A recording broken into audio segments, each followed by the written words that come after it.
Unraveling the vines, deep in the jungle. A place with no time. A book is found. She held it in her hands. In disbelief. What on earth is a book doing here? She began to read. Dream 1. Home. Take the time to imagine. It is the source of everything. Albert Einstein. The quantum field of science and engineering is a place of direct science. Let us build a home. One out of words, one which can be translated with texture, with mathematics and with linguistics to form this space in your imagination. First, we need the foundation. Ipsum is a very plain and unassuming word. It is used to form the building blocks of words, but it is never the word itself. It is used to strengthen other words and to form context. So we put it down, one word at a time, building on top of it. One word at a time. Basic syntax begins to take shape. We add a few more terms. Now we begin to form the corners of the house. We add a few more. More words are being added to form the cement. We begin to ear the walls. We begin to form a sky. This house is not a simple house. It is a home for those who are willing to build. It is not a simple home. It is one which we can use to define our characteristics, our beliefs and our values. It is not a home you need to imagine. It exists in the imagination of many. At this stage the house we need some elements. In science this is the idea of mathematics. Mathematically we have a closed system of science as is implied in the name quantum. Out of the box. The second element is the structure of linguistics, which is the ability to use written words to build the ethereal home we are trying to create. I will do this with new branches of the language of mathematics and linguistics, that shall branch into quantum linguistics and quantum mathematics. The third element is the idea of the imagination. This is the vision of the future we will be working towards. It is the hope of the end to our symphony. It is the hope that we can build this home. In science the imagination is an umbrella term for the physics of the future. The field of science and the engineering of science does have a place for the imagination, if we are to build the home. Without the imagination, we would have no science or engineering. We need to start with detailed visualization. Now you have the tools you need to build the home. Let us start building. As the house begins to form, it begins to have a story. How do we tell the story? We need to build a language and a way to talk about the house as it is being built. With the foundation in place, we begin to build the pillars that hold up the house. We begin to build a sky. As the house grows, so does the story. We continue to build the sky. The sky begins to take shape. We continue to tell the story of the house and the story of the sky. With the sky in place, we begin the foundation of the stars. The stars begin to form. There is an expansive space among the forest. Some trees were cleared, yet most were saved or salvaged. They would be twisted into the structure to remember their sacrifice and great appreciation of land. The pillars shoot up out of the polished concrete structure, with steel and spiderweb reinforcement, articulating through the compressive strength of the concrete. Now we have tensile composition, to handle both weight and weightlessness. A very important harmony, forming opportunity for multiple levels.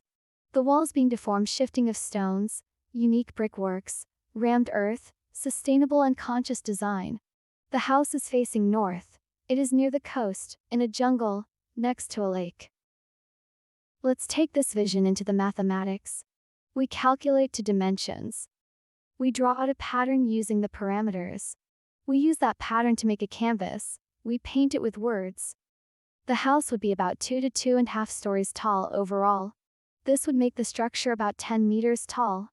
It would be a formal geometrical structure, with a graceful and elegant feel to it.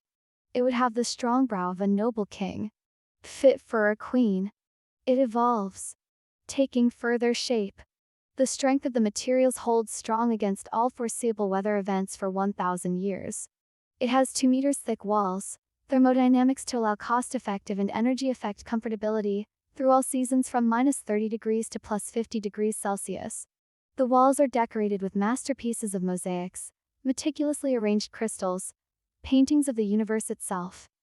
The light cascades through a series of windows, with a pitched roof of 26 degrees. A front veranda with 5-meter columns extends out 7 meters, with crustaceans tiled across the floor, polished to from translucences in parts. The grapevine wraps over the beams spanning 8 meters, meeting one another with a twist strengthened by braces of bronze. Opening like a flower to capture the winter's soft sun naturally with the biomimicry of design.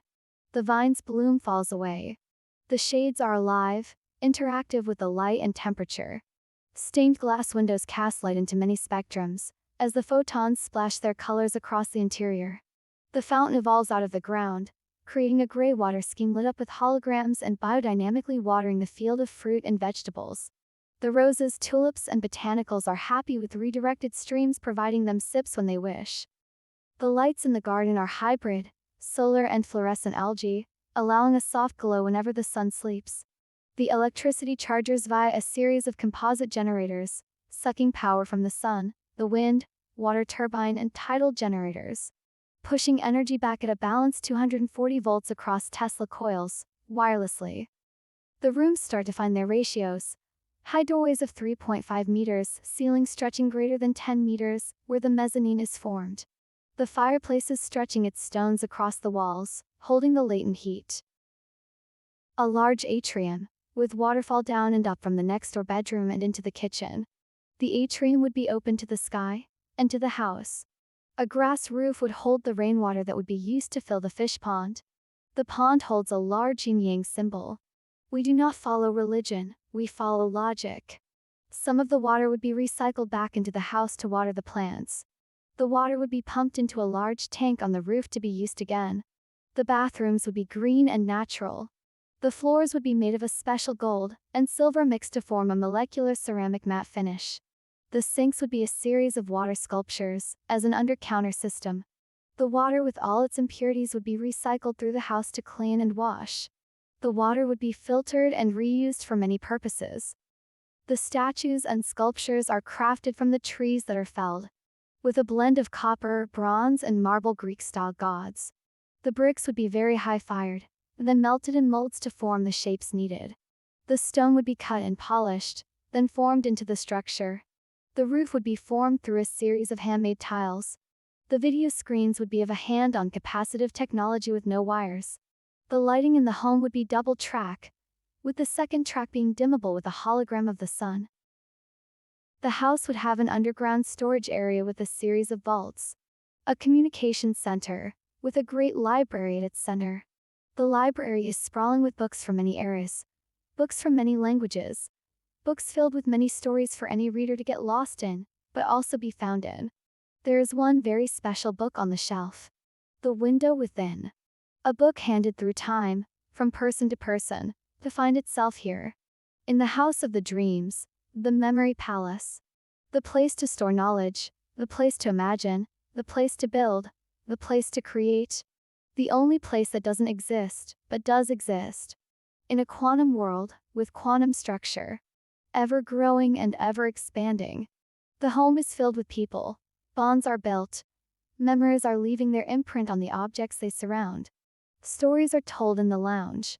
Lessons are learnt in the study and through the conversations which are found. A room is dedicated to meditation. Another to indoor conservation.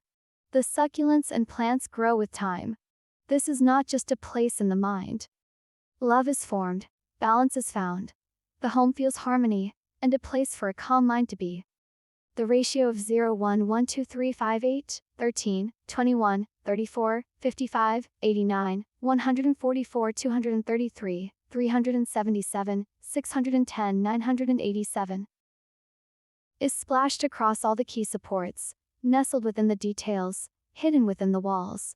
The color of the paint is emotively connected to unlock neuroplasticity within each room, resonating wavelengths to bring out an array of different human experiences. The eyes are simply the gauge taking in this light, to feel the design purpose of the space. Paintings hang on the walls, especially in one room. The artist's abode. The room to create. The mess, yet the organized. The chaos, yet the creation. A room dedicated to new things, new ideas, new possibilities, where nothing is out of reach. Where all is in one's ability. Where trial and error is embraced. The room of dreaming. The room of believing. We walk through a hallway and step through another door. A grand door with etches and sketches, a writer's dwelling, pages and letters flying everywhere, a section of complete order, where everything has its place, its purpose, its page number defined clearly. Next to another stack of nonsense, another stack of brilliance, another stack of possibility, and a gentle stack of poetry. We walk through another room. A room which has inventions, some half done, some long complete, collecting dust under their feet. Every kind of gizmo and gadgets, to make life easier or harder to complain about. To untangle headphones, to dissuade one from fidgeting, to spin one's washing dry, to heat up popcorn simply with the sky. This room is obscure, the walls seem upside down. The ceiling has objects which should be turned around. A kettle on the roof, with a light globe with one word written on it in bold, truth. This room we get lost in, we want to stay and play. So we pick up some ideas and play with them for the rest of the day. Until it's time to find another room. One to rest our head. We step into the grandest room, yet the lights are off, so we go straight to bed.